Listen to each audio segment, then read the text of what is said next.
지금 비트코인 자체가 가격의 상승이 나왔다가 다시 하락하는 분위기에 들어갔음에도 주간 국내 투자자들의 시장 동향 정기 설문조사를 확인해 봤을 때 이 응답자 중에 46%가 비트코인이 이번 주에는 횡보할 것이다 라고 이야기를 했다고 합니다.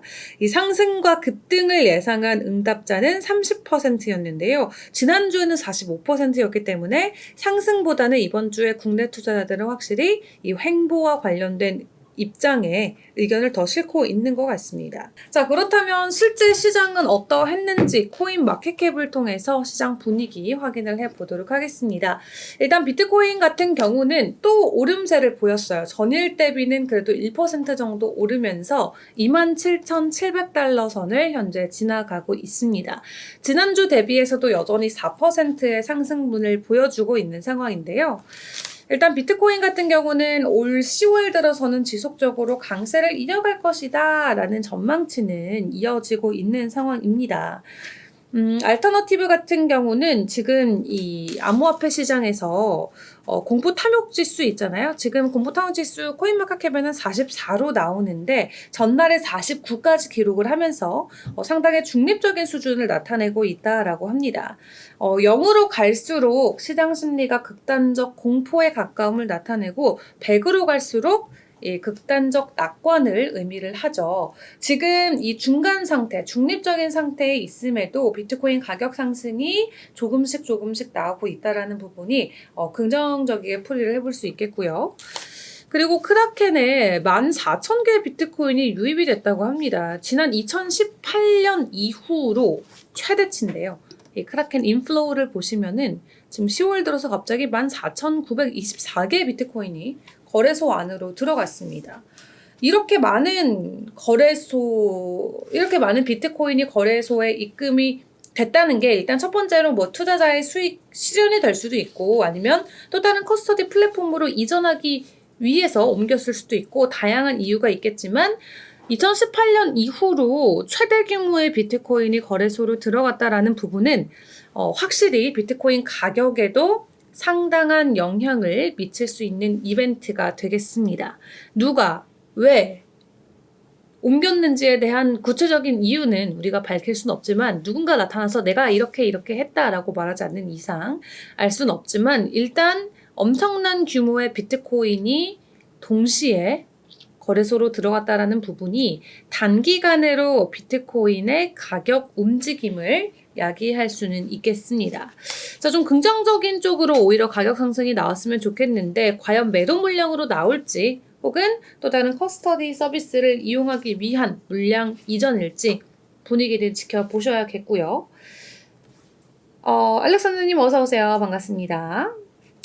자, 그리고 블랙락 출신의 CEO인 이 스티븐 쇼엔필드 같은 경우는 SEC가 결국 오는 반년 안으로 비트코인 현물 ETF 승인할 것이다 라고 전망을 했습니다. 이분 같은 경우는 전에 블랙락에서 이 매니징 디렉터를 맡았던 분이라고 하는데요. 일단 이분이 예상하기로는 짧으면 3개월, 길면 6개월 안으로는 현물 ETF를 승인해 줄 것이다 라고 이야기를 했습니다. 그리고 또 재밌는 게 지금 비트코인 창시자인 사토시 나카모토의 트위터 계정이 있거든요. 그 트위터나 인스타그램 같은 데는 이렇게 공인들한테 붙는 이 파란 색깔 인증 마크 표시 있잖아요. 그 인증 마크가 붙은 사토시 나카모토의 트위터 계정에서 5년 만에 새로운 포스팅 글이 올라왔습니다. 2018년 10월 31일 이후로 5년 만에 게시글을 게재를 했는데 내용은 이러합니다. 곧 다가올 반감기는 거래 수수료가 제 목소리 지금 무슨 AI 필터 낀 거 아니죠? AI 필터를 낀 줄 알았어요. 잠시만요. 네, 커피를 마시면 안 되는데 커피를 마셔서 사실 건조해서 갈라지는 건데 계속 커피를 더 먹고 있습니다. 자, 내용은 반감기와 관련된 내용이었어요. 그러니까 반감기 주목해라 짧게 말해서는 이거였는데 일단 사토시 나카모토는 우리 시장에 누군지 아무도 모르는 상황에서 사토시 나카모토로 인증을 받은 계정에 5년 만에 글이 올라왔다? 진짜 사토시 나카모토일까요? 라고 생각하시는 분들 많이 없으실 것 같아요. 누가 될지 어쨌든 뭐 사칭이라기보다도 이런 역할을 또 해줄 사람이 필요하다라는 판단하에 이 계정이 만들어진 걸 수도 있는데, 일단은 사토시를 자기가 늘 자칭하고 있는 크레이그 라이트의 계정일 수도 있다 라고 이 암호화폐 커뮤니티에서는 좀 이야기를 하고 있지만, 5년 만에 사토시 계정에서 다음 비트코인 반감기를 주목하자라는 글이 5년 만에 올라왔다라는 거 여러분들도 주목을 해보시면 될 것 같고요. 앞서서 이 블랙락의 비트코인 현물과 현물 ETF 승인과 관련해서 뭐 6개월 안으로 가능성이 있다라고 했는데, 내년 3월에는 뭐 90%까지도 지금 전망치가 나오고 있다고 해요. 이번에는 블룸버그 애널리스트인 에릭 발추나스가 이야기를 한 겁니다. 어쨌든 지금 10월이니까 10월부터 6개월하면 11, 12, 1, 2, 3, 4 정말 내년 상반기 안으로는 비트코인 현물 ETF의 승인이 나올 것이다 라고 모두가 입을 모아 이야기하는데, 이 빠친코가 내년 3월까지도 뭐 데일리로 하고 있을지는 모르겠지만, 만약에 저희가 이제 방송을 하는 기간에 이 비트코인 현물 ETF가 승인이 된다, 네, 그날은 뭐 방송에서 저희가 뭐 다 같이 샴페인 한 잔을 터뜨리던지 좀 자축하면서 좀 저희도 파티를 여기서 좀 열어보도록 하겠습니다. 네. 승인되는 날만 기다리면서 파티를 좀 거대한 파티를 준비하고 있도록 할 테니까, 네, 여러분들도 조금 기대하는 마음으로 기다려 보시면 될 것 같고요. 이렇게 막 전문가들이 내년 안에 된다, 뭐 심지어 1분기 안에 끝난다라고 이야기를 하는데, 안 되면은 진짜 오히려 이 실망 매물이 더 시장에 나오지 않을까, 기대한 만큼 기대를 또 너무 많이 했으니까 그만큼 또 후회하는 투자자들도 많이 계실 것 같거든요. 분위기 지켜봐야 될 것 같습니다. 자, 이렇게 비트코인과 관련해서는 사실 큰 이슈들은 없고 저희가 뭐 다 아는 내용이죠. 내년 안에 비트코인 승인된다, 뭐 반감기를 주목하자, 이런 조금 지루한 뉴스들이 많이 나왔었던 것 같아요. 또 알트코인 관련해서는 어떤 소식들이 있었는지 확인을 해보도록 하겠습니다.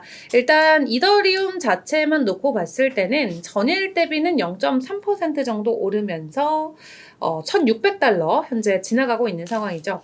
자, 이더리움 같은 경우는 좀 여러 가지 이슈들이 있었습니다만 평균 수수료 같은 경우는 2022년 11월 이후로 가장 낮은 수준을 보여줬다고 합니다. 낮은 수수료다라고 하면 일반적으로 유틸리티의 증가라던가 가격 반등으로 이어지고 있기 때문에 조금 긍정적인 부분으로 풀이를 해볼 수 있겠고요. 또 ETF를 출시를 했는데 생각보다 너무 거래량이 낮다라는 이야기, 어제 방송을 통해서도 잠깐 이야기를 나누기도 했습니다. 사실 이미 유사한 ETF가 출시가 되어 있는 상황이었기 때문에 뭐 그만큼 투자자들이 엄청나게 원했던 상품이 아닐 수도 있어요. 그래서 거래량이 저조한 걸 수도 있는데, 그래도 선물 ETF가 나왔고 이더리움의 ETF인데도 거래량이 2021년 비트코인의 선물 ETF 출시 초기 거래량의 불과 0.2%밖에 안 된다고 해요. 야, 2021년 비트코인 선물 ETF의 0.2%의 거래량이면은 정말 투자자들이 관심이 없는 하나의 상품으로 바로 낙인이 찍히는 것 같은데, 지금 오히려 ETH, 그러니까 이더리움 대신에 비트코인에 투자하는 게 훨씬 더 유망하다. 장기적으로 비트코인이 훨씬 더 유망하다라는 입장들이 많이 나오면서 지금 이더리움의 ETF는 많은 관심을 받지 못하고 있는 분위기인 것 같습니다. 자, 그런 한편 리플이 갑자기 파생상품 쪽에서 거래량이 185%가 급증을 했습니다. 지금 보시면 이 비트코인 같은 경우는 전일 대비 35%, 이더리움은 29% 하락을 했는데, 갑자기 리플 쪽에 몰빵이 나왔어요. 거래량이. 현물 거래량 보도록 하겠습니다. 이 현물 쪽에서 보더라도 가격은 전주 대비 6% 정도 오름세를 보이고 있고요. 24시간 동안도 0.7% 오름세를 보이고 있습니다. 거래량 같은 경우도 지금 전일 대비의 수치는 나오고 있지는 않지만 견조한 거래량을 보여주고 있는 상황인데요. 파생 상품 쪽에서의 강력한 거래량이 나왔다라는 부분의 지표 데이터를 통해서 확인을 해볼 수 있겠습니다. 주목할 만한 것은 이 현물 시장에서 엄청 많은 양의 XRP, 이 리플이 거래가 되고 있잖아요. 그럼에도 불구하고 파생 상품 쪽에서도 수요가 급증하고 있다라는 점이 될 것 같습니다. 자, 이제 리플과 SEC의 소송을 남겨두고 있는 상황에서 내년 4월에 최종 1심 판결 이후에 항소 가능성도 나오고 있습니다. 소송전 자체가 이제 후반전으로 접어들었기 때문에 앞으로의 움직임은 어떠할지 함께 확인을 해봐야 될 것 같은데요. 일단 법원이 1심 약심 판결에서 기관 투자자들에게 판매한 리플 코인은 증권법을 위반했지만 거래소를 통해 팔린 코인은 그렇지 않다라고 이야기를 했습니다. 그러니까 개인한테 판 거는 괜찮고 사전에 기관한테 판 것만 안 된다라고 이야기를 한 거죠.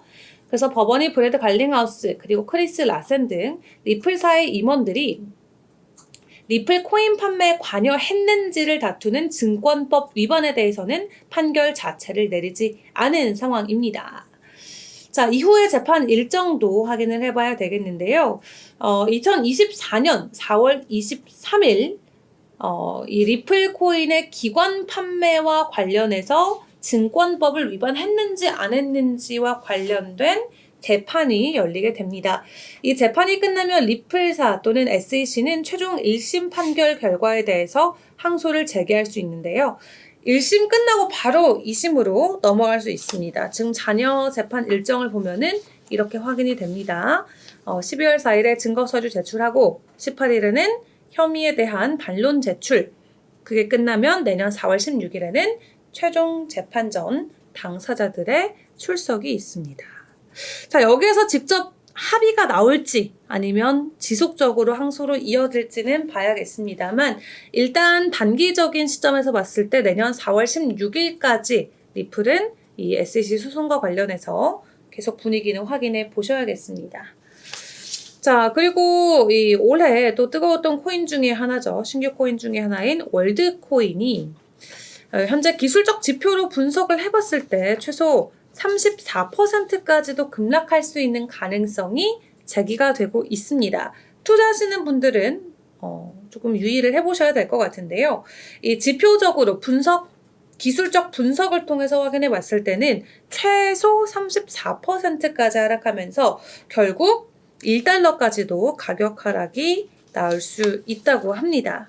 투자하시는 분들 유의하셔야겠습니다.